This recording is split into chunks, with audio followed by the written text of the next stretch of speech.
Com a nossa cordial saudação a todos que estão nos assistindo, nós estamos iniciando mais um programa de entrevistas no Tribunal Regional do Trabalho da Terceira Região e hoje iremos enfocar as inovações da Lei da Reforma Trabalhista e a aplicação de suas inovações aos processos em curso, sejam aqueles já existentes antes da vigência da lei, sejam aqueles ajuizados depois de 11 de novembro de 2017, quando a citada lei entrou em vigor.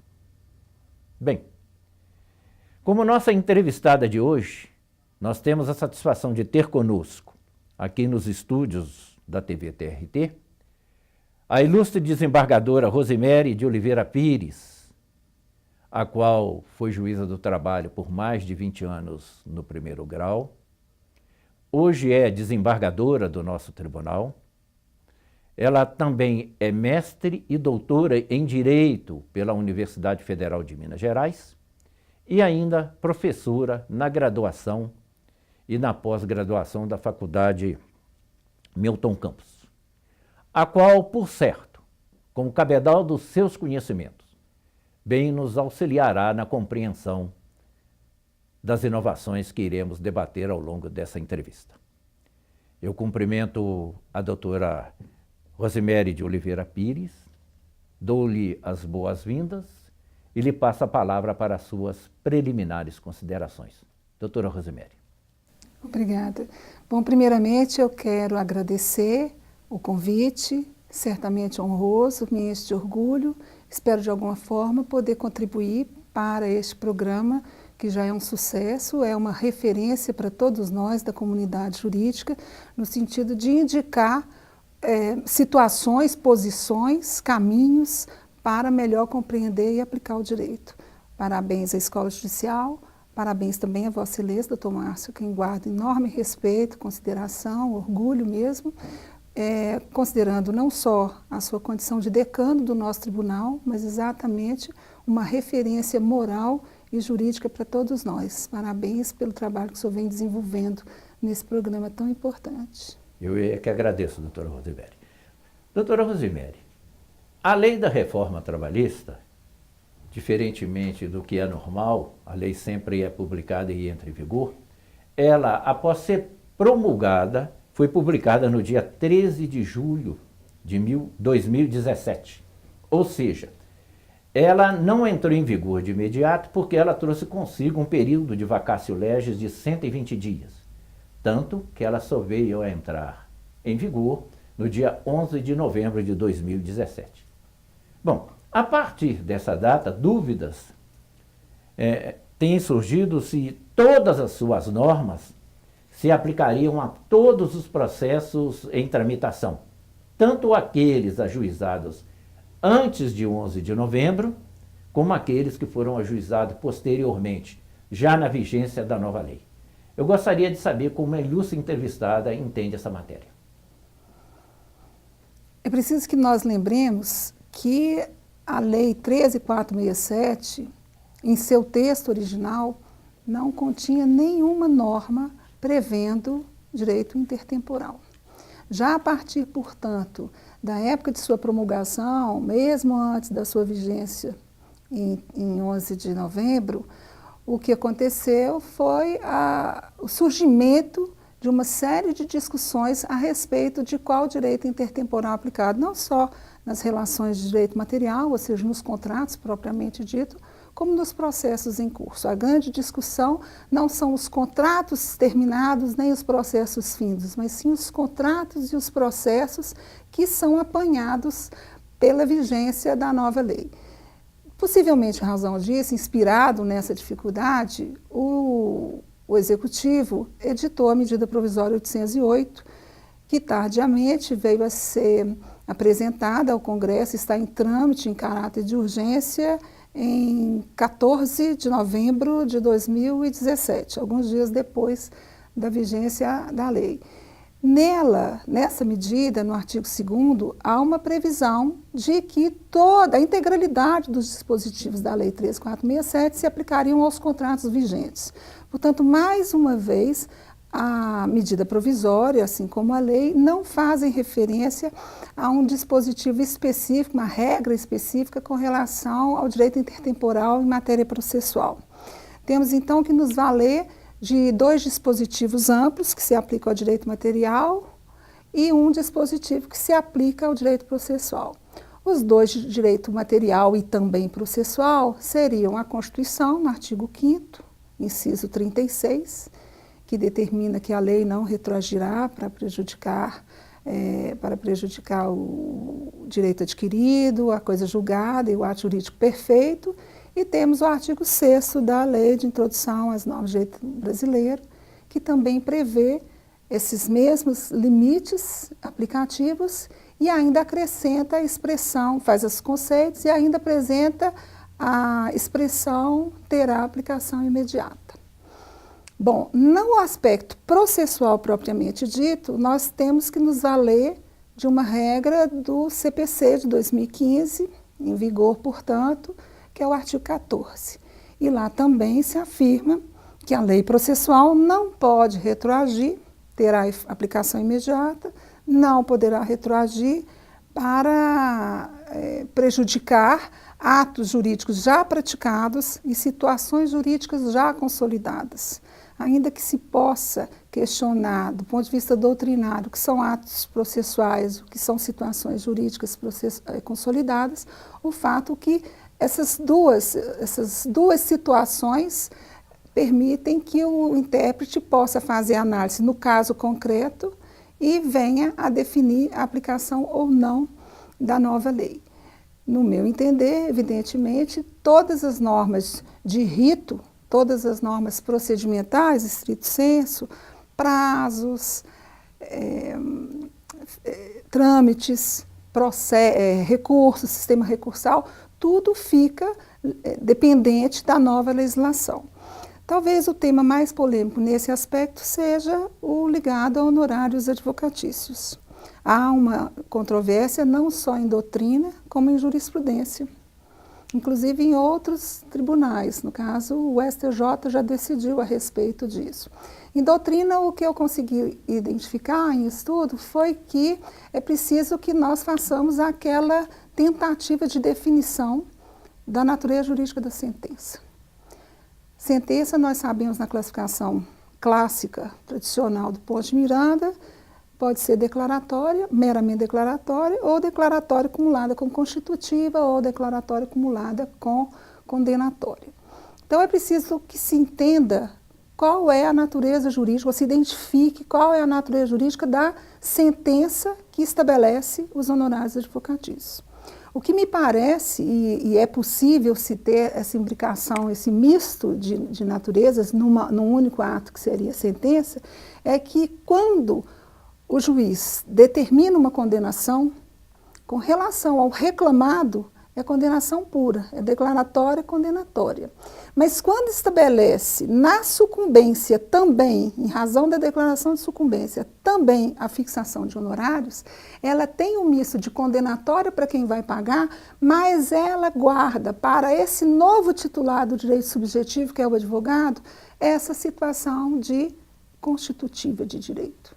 Então nós temos na sucumbência, na decisão, uma declaração, uma condenação e uma natureza constitutiva.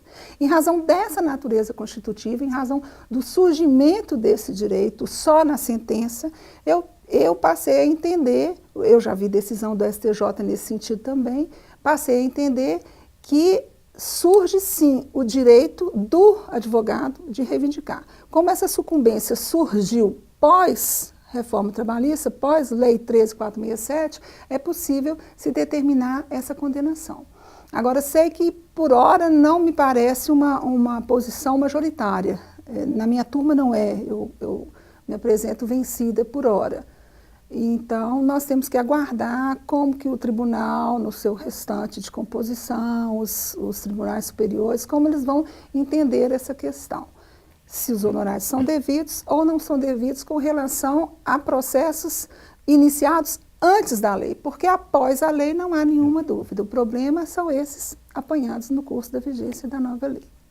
Doutora Rose, a CLT lá no seu nascedouro, dando uma força acentuada ao sindicalismo, criou o que se chamou imposto sindical, que depois veio a ter a denominação trocada para contribuição sindical. E essa contribuição, sob a ótica da categoria profissional, ela determinava impositivamente que o empregador descontasse um dia de salário do empregado, de todos os empregados, e fizesse o recolhimento. No mês de março ele desconta e fizesse o recolhimento no mês de abril em favor da entidade sindical. A lei da reforma trabalhista veio e amainou essa obrigatoriedade, passando mais para uma faculdade. Então é preciso, o patrão até pode descontar o dia do trabalhador para verter para o sindicato, desde que o trabalhador consinta, autorize isso. Essa modificação, surgida a partir da vigência da lei da reforma trabalhista, ela já teria aplicação no presente exercício de 2018. Já nesse exercício o empregador tem que descontar essa contribuição sindical dos empregados que assim o permitirem no mês de março para recolhê-la no mês de abril? Muito bem. Eu vou dizer para o senhor que amainou é um verbo bem mais tranquilo do que o que a lei propriamente fez, porque o que ela determinou foi a extinção da contribuição sindical. Porque a contribuição sindical, ou o antigo imposto sindical na criação da CLT, era obrigatório.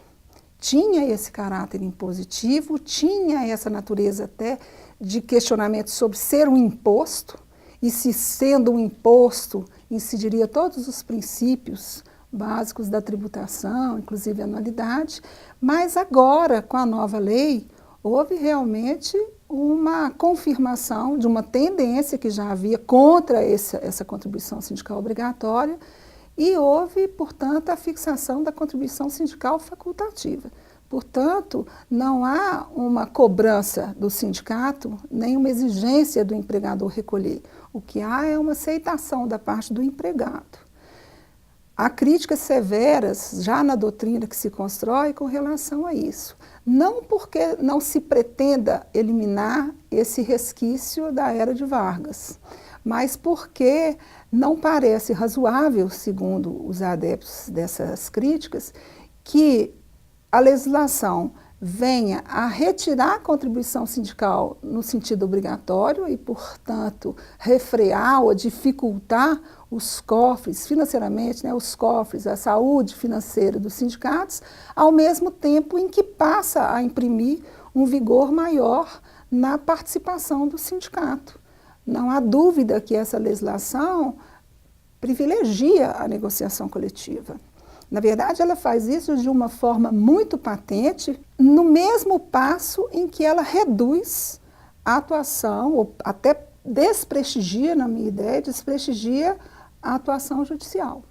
Ela faz isso no artigo 8º, pelos parágrafos 2º e 3º, retirando uma série de condições do juiz. Nós vemos isso na fase de execução, em que os juízes também têm uma retração da sua atuação em relação a medidas coercitivas executivas, como, por exemplo, um prazo mais elastecido para fazer a inscrição do executado no BNDES.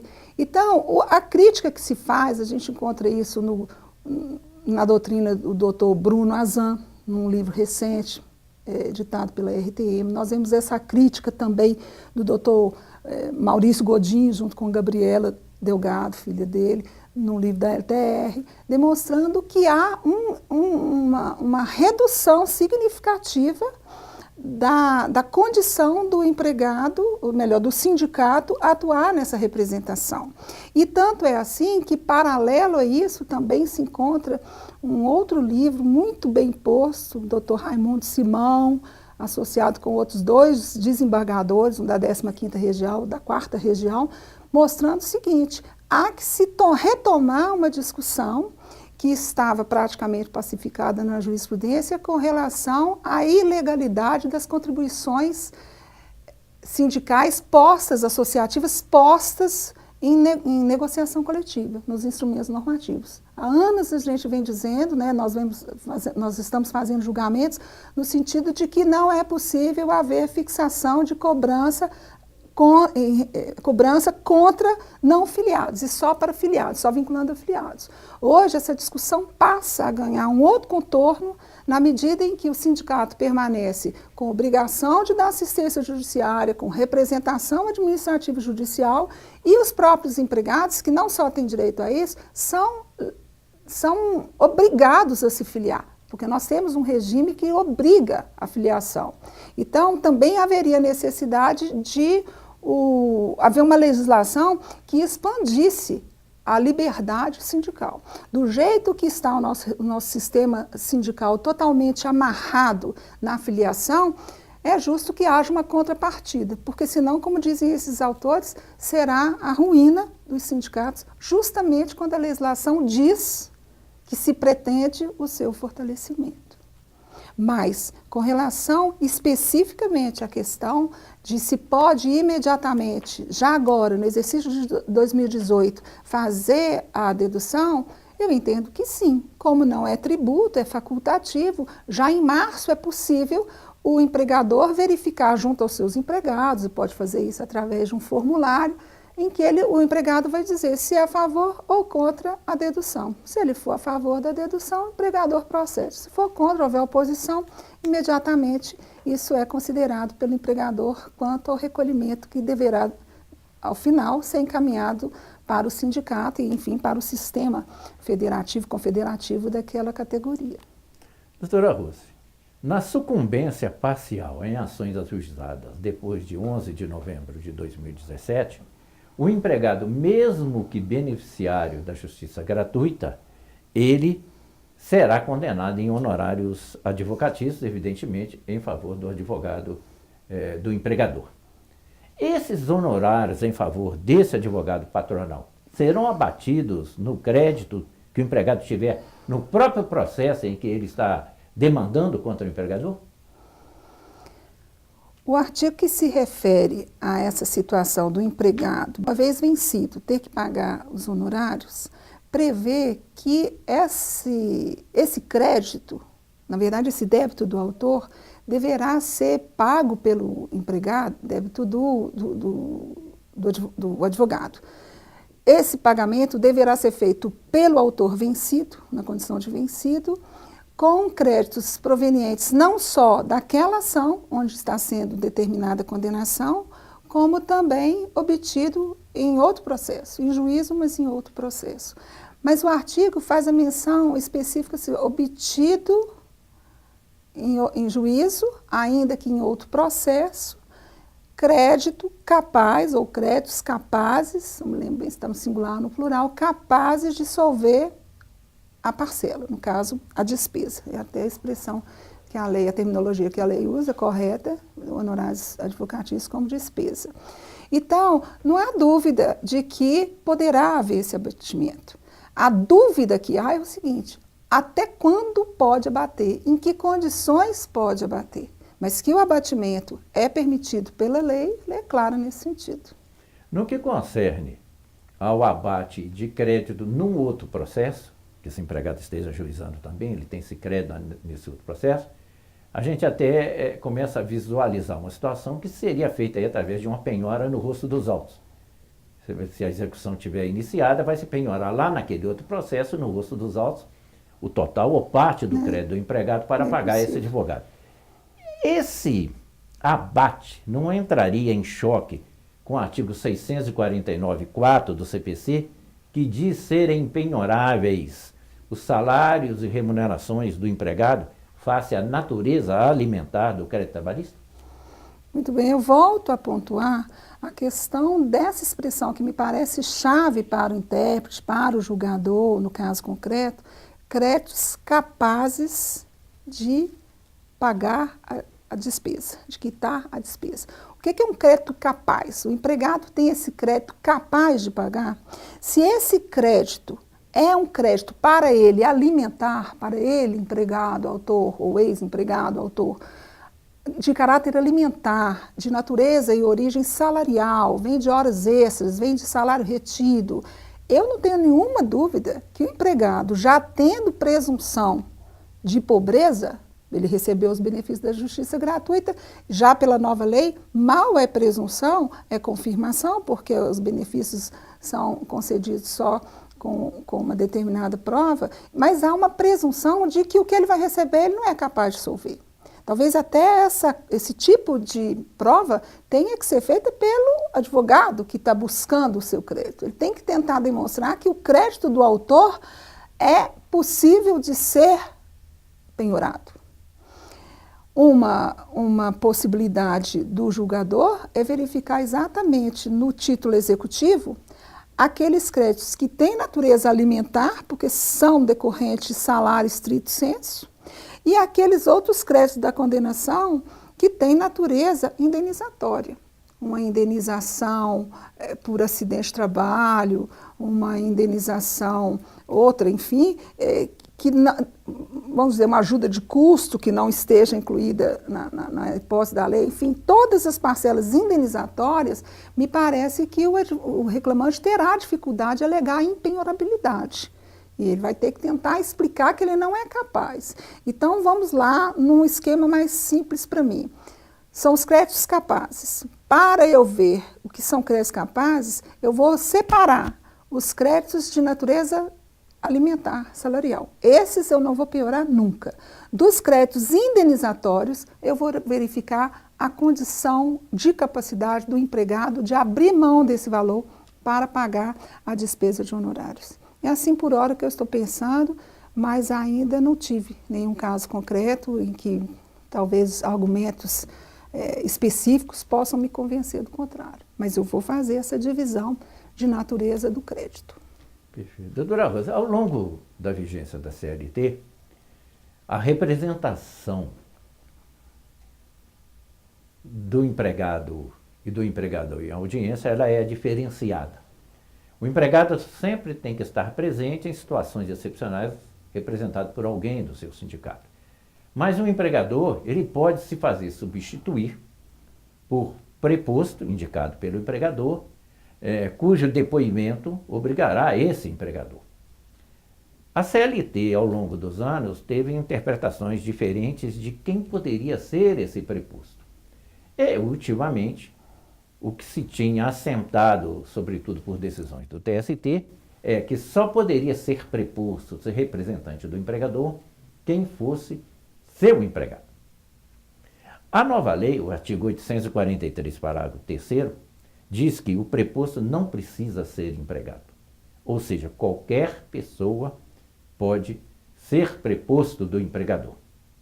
Isso não poderia levar a um tipo de indústria da preposição, com o empregador indicando, por exemplo, um contador ou até um advogado para ser seu preposto em audiência, com muito mais condições jurídicas de saber o que ele deve depor, em oposição à situação do empregado, que sempre será ele a prestar esse depoimento pessoal e, às vezes, sem ter a clarividência, o conhecimento necessário do que ele deve ou não depor. Não haveria um desequilíbrio no andamento do processo? Tomás, eu fico pensando assim, eu entrei em 90 na magistratura. Essa súmula que determina a fixação precisa da condição do preposto, essa súmula é de 2008 e certamente premida por uma lei ligada a microempresários, pequenos e microempresários, que é de 2006, que excluía expressamente essa exigência de um microempresário ou pequeno empresário ter que ter um preposto como empregado. E os domésticos, evidentemente, pela característica de ser uma relação entre pessoas naturais. Portanto, nos 18 anos da minha magistratura, eu nunca vi nenhum problema de a CLT não ter um dispositivo expresso estabelecendo essa condição de preposto empregado. Lembro de muitas vezes o preposto ser um contador.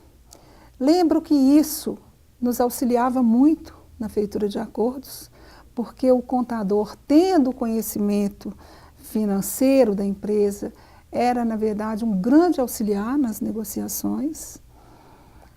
As perguntas que nós fazíamos aos prepostos, ora contadores, em menor escala, advogados, essa tal indústria que o senhor diz, eu não consigo vê-la assim, eram perguntas que nós considerávamos no bojo probatório, se nos convencia, porque realmente, normalmente, nem mesmo preposto empregado entrega a informação. Ele não confessa. A confissão, normalmente, nós obtemos através da confissão ficta, da falta de conhecimento.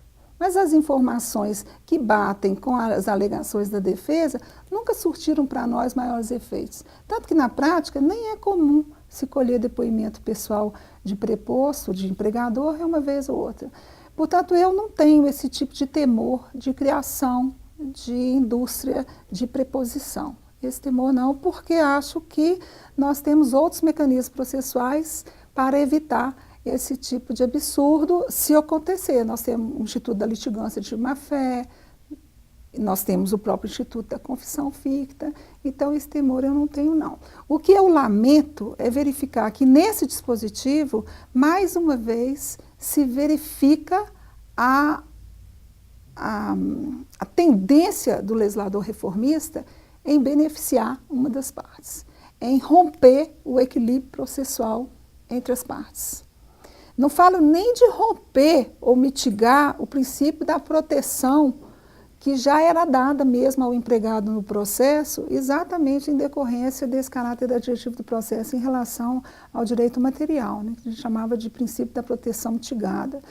O que me assusta, o que me choca, é que criada essa possibilidade para o empregador no parágrafo 3º, que certamente evitará uma série de situações complicadas para o empregador, não só no aspecto da confissão, mas principalmente no aspecto da revelia, ele não tenha feito nada para o empregado, ele tenha mantido o parágrafo 2º do artigo 843, em que o empregado só pode se fazer substituir naquelas hipóteses de doença ou motivo poderoso, e ainda assim, através de empregado, da sua colega de trabalho, da sua representação sindical. Então, isso aí é que me parece mais complicado.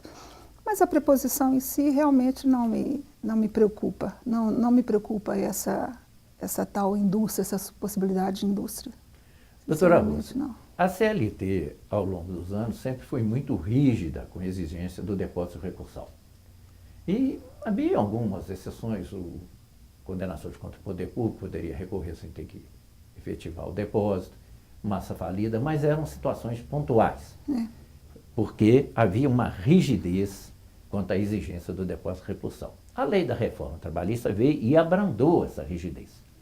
Ela, no parágrafo 9º, reduziu à metade o valor do depósito recursal para as entidades sem fins lucrativos, empregadores domésticos, microempresas individuais e de pequeno porte.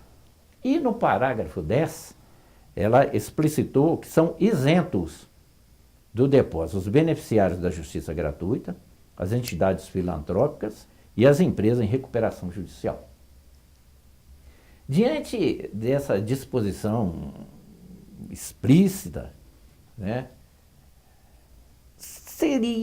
como que seria a situação de uma concessão de justiça gratuita a uma empresa em primeiro grau? Ela estaria isenta do depósito recursal para o recurso ordinário. E essa isenção também, ela seria justificativa para que não se fizesse o depósito recursal no recurso de revista, no extraordinário, e até lá numa agravo de petição na execução? Esse dispositivo está inserido no capítulo que trata de recursos.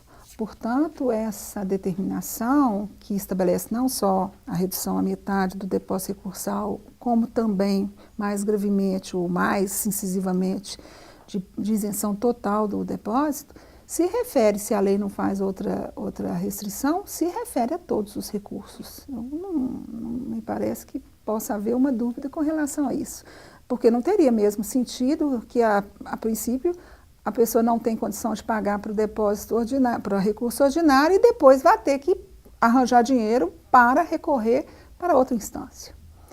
Isso só seria possível, portanto, com uma lei que expressamente previsse essa situação. Eu só faço, mais uma vez, a pontuação de que o legislador não é sincero. Não é sincero quando diz que a reforma trabalhista visa reduzir o demandismo, visa acelerar o processo, visa enxugar a justiça do trabalho. Esse tipo de enxugamento que reduz a possibilidade de acesso ao empregado na justiça do trabalho, esse tipo de enxugamento não nos interessa. Não interessa a punição dos maus litigantes, mas o enxugamento por dificuldade financeira não interessa. E ele não é sincero porque esse artigo me parece um grande provocador de demandismo recursal. Nós sabemos que normalmente, em maior potência, em maior quantidade, quem recorre é empregador. Se empregador, portanto, nessas categorias, ainda que algumas eu acho bastante justificado, se nessas, porque também acho que eles não podem ser prejudicados no acesso ao recurso, mas se todos esses, nessas situações, podem recorrer e podem recorrer a todas as instâncias, acabamos com essa regra de quebrar o princípio da celeridade, que tem sede já no CPC de 2015, que nós sabemos que consagra, que confirma o processo constitucional, exatamente por esse viés de que a Constituição determina que o processo seja justo, seja célere, seja efetivo. Então, esse artigo ele vai na contramão não só da Constituição, como do CPC. Ficamos nós, da Justiça do Trabalho, do processo trabalhista, que sempre fomos conhecidos, respeitados, considerados pela nossa celeridade de procedimentos, agora a reboque de um sem fim de recursos, como o senhor disse, sem nenhum depósito. Quando chegar lá na frente, depois de transcorridos todos os trâmites, se a execução não for usada como provisória, for usada só como definitiva, e talvez um mecanismo do juiz para salvar a execução seja iniciar a execução provisória, se nós esperarmos a última instância julgar para iniciar uma execução, possivelmente nós vamos ter uma quantidade enorme de execuções frustradas, portanto a efetividade também comprometida em razão desse dispositivo. Acho um dispositivo ruim porque ele é excessivo. Doutora, mas mesmo nessa matéria, quer dizer, se esse empregador beneficiário da justiça gratuita, ele fica livre de fazer o depósito lá no agravo de petição, ele não fica livre da penhora. O agravo de petição só seria conhecido se o juiz estivesse garantido pela penhora. Isso é verdade. Não há, no agravo de petição, talvez só tenha razão, e é preciso fazer esse reparo, porque não houve modificação de pagamento ou de garantia do depósito, de garantia de execução para embargar. Então, quando o réu, no caso, é o reclamado, o executado, entrar com agravo de petição, nós temos a garantia da penhora. Nós temos a garantia da execução.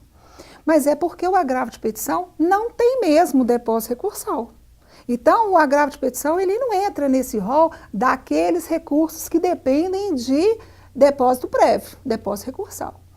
Então, o agravo de petição de todos os recursos já não tinha depósito recursal, continua não tendo, mas é o único recurso em que a parte entra, mas pelo menos há a garantia dos embargos de execução. Eu, particularmente, não tenho dúvida de que os advogados de reclamante vão aumentar o número de pedidos de execução provisória. Porque aí eles têm a garantia do juízo, eles podem permitir que haja embargos, que haja agravo em razão, vamos dizer, de uma impugnação a cálculos ou, enfim, todas as outras matérias ligadas aos embargos, o agravo de petição, a impenabilidade, acesso, enfim, mas, pelo menos, a execução está garantida. Porque se deixar correr até a última, então está correndo o processo de execução, está correndo agravo de petição e está correndo um recurso de revista. Porque se esperar todo o recurso de revista, nós sabemos que os recursos não têm efeito suspensivo. Se ao invés de usar dessa faculdade, o reclamante tiver que ficar esperando todos os recursos acabarem, quando ele for iniciar a execução agora em caráter definitivo, ele corre um imenso risco, foi o que eu falei. Mas o senhor tem razão, agravo de petição, não havendo depósito recursal, não incide nessa regra, e o juízo está garantido não por causa do agravo, da interposição do agravo, mas porque o agravo teve antecipadamente os embargos de execução. Perfeito. Doutora Rosa, a legislação da reforma trabalhista, no que cuida da atualização de créditos, ela traz um parágrafo 7º no artigo 879 da CLT, mandando aplicar a TR para a atualização dos créditos trabalhistas após 11/11/2017. Acontece que o Supremo Tribunal Federal, já antes da lei da reforma trabalhista, houvera declarado inconstitucional a aplicação da TR nessas hipóteses. E, a partir de então, passou-se a aplicar o IPCAE como o índice próprio para a atualização dos créditos trabalhistas.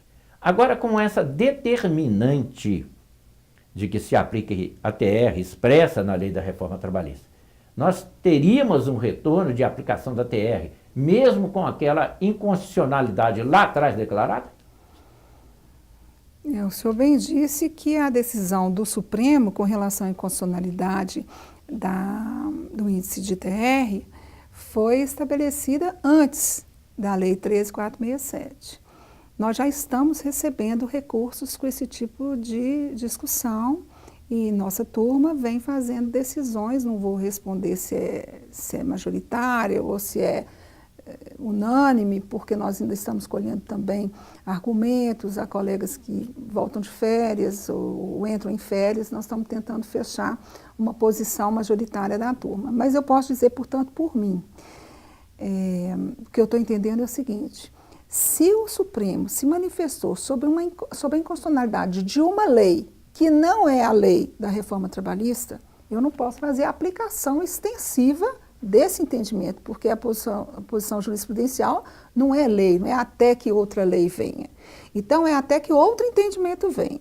Me parece, do ponto de vista formal, e não há aí nenhuma questão de desobediência judiciária, do ponto de vista formal, enquanto o Supremo não se manifestar expressamente sobre a nova lei da reforma trabalhista, sobre a 13.467, nós não temos como falar de inconstitucionalidade da lei 13.467 por decisão anterior, posicionamento anterior. Então, hoje, na nossa turma, o meu julgamento vem sendo de aplicar a TR e usando a determinação de modulação do próprio Supremo. Eu uso a TR depois de um período, parece que é março de 2015 até 2017, 10/11/2017, quando vem a nova lei, uso o IPCAE, e depois, com a nova lei da reforma trabalhista, nós passamos a usar a TR. Mas eu sei que, inclusive, há colegas na primeira instância se posicionando pela manutenção do entendimento de inconstitucionalidade. Agora, entendimento de inconstitucionalidade é diferente de fazer a aplicação de inconstitucionalidade automática em virtude de uma decisão do Supremo a respeito da matéria. Doutora Rose, desde o nascedouro da CLT houve uma preocupação com os direitos da mulher. A lei da reforma trabalhista teve também essa preocupação, que a CLT trouxe consigo um capítulo sobre o direito da mulher, mostrando essa preocupação.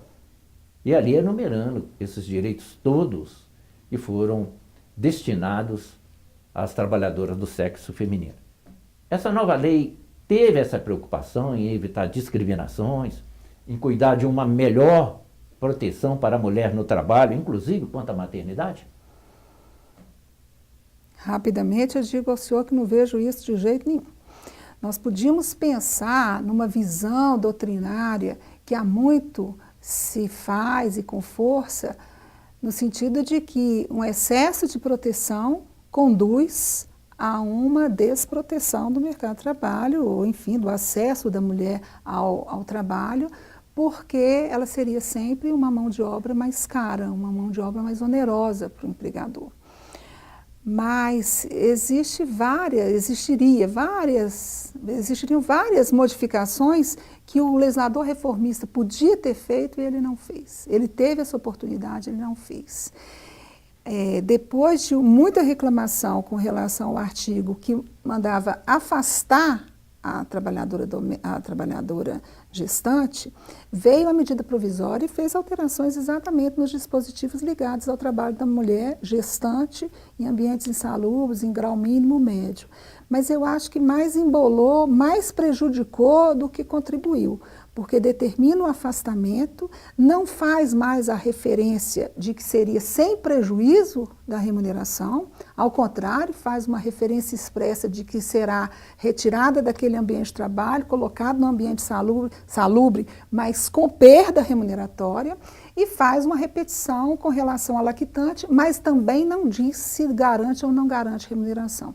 Então, ele acabou, na verdade, tirando completamente da empregada gestante, da lactante, a possibilidade de ser afastada do local insalubre, mas trabalhando, continuar recebendo e passar esse custo para a Previdência, que era a legislação original da Lei 13467. Então, eu acho que o legislador reformista, ele presta um desserviço à evolução da proteção da mulher de forma ampla. Não há no tema de acidente do trabalho qualquer menção ou no tema do assédio moral, que também seria ali na parte de acidentes, dos danos extrapatrimoniais, não há nenhuma referência a um maior agravamento, a um maior cuidado com relação àquelas infrações que envolvessem a mulher trabalhadora.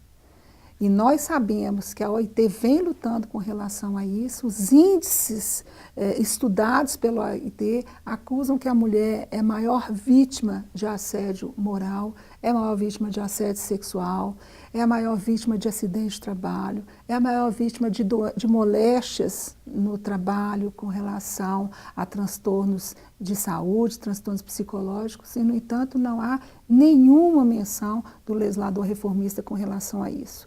Então, se a CLT antes já poderia ser criticada por essa busca de igualdade, e junto com a Constituição Federal, essa busca de igualdade na proteção do mercado, das condições mais igualitárias da mulher, no sentido de ser promovida a altos postos, sem ter que suportar o ônus da maternidade, porque é a mulher que suporta sozinha o ônus da maternidade, o que eu posso dizer é que houve uma piora com a legislação reformista, porque ela não fez o que ela poderia fazer, ela não avançou, ela não evoluiu absolutamente em nada no que se refere à proteção da mulher.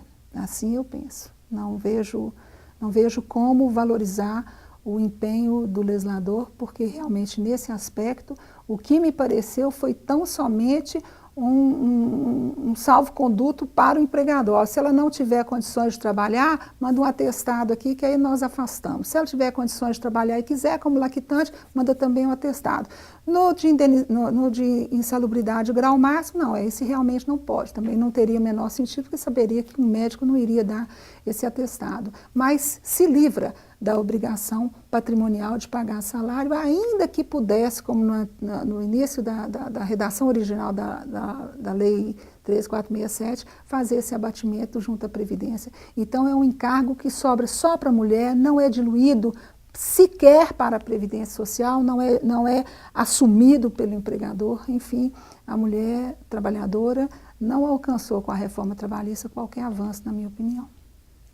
Bem, o tempo televisivo que nos foi destinado para esse programa já está chegando ao seu fim, por isso eu, sem maiores delongas, vou retornar a palavra à doutora Rosemary para que ela possa externar as suas finais considerações. Doutora Rose. Pois não, a reforma trabalhista é de fato longa, é profunda, é densa, traz vários abalos a uma legislação e a principiologia que nós estamos acostumados a lidar. Então, evidentemente que até nos acomodarmos haverá necessidade de um tempo. Nós estamos aqui falando em perspectiva, nós estamos falando em abertura de reflexões, porque não há, por hora, soluções peremptórias. Eu me lembrei agora de um ditado que eu ouvi, que os mineiros falam muito, eu carioca, eu ouvi, não entendi no início, que diz que é no andar da carroça que as abóboras se acomodam. Então vamos ver o andar da carroça, mas eu espero sinceramente que algumas abóboras caiam dessa carroça, porque está pesado, está difícil. Mas nós vamos alcançar, espero que eu tenha contribuído de alguma forma com a abertura das reflexões. Mais uma vez agradeço a oportunidade. Bem, nós estamos chegando ao fim do nosso programa de entrevistas de hoje. Eu queria agradecer penhoradamente a professora e desembargadora Rosemary Oliveira Pires, pelas suas exposições, pelos seus ensinamentos, colocando muitas luzes sobre a melhor aplicação da lei da reforma trabalhista. Mas eu queria agradecer sobretudo a você, pelo prestígio da sua audiência, prometendo voltar em breve com um novo programa de entrevistas no Tribunal Regional do Trabalho das Minas Gerais. Até lá.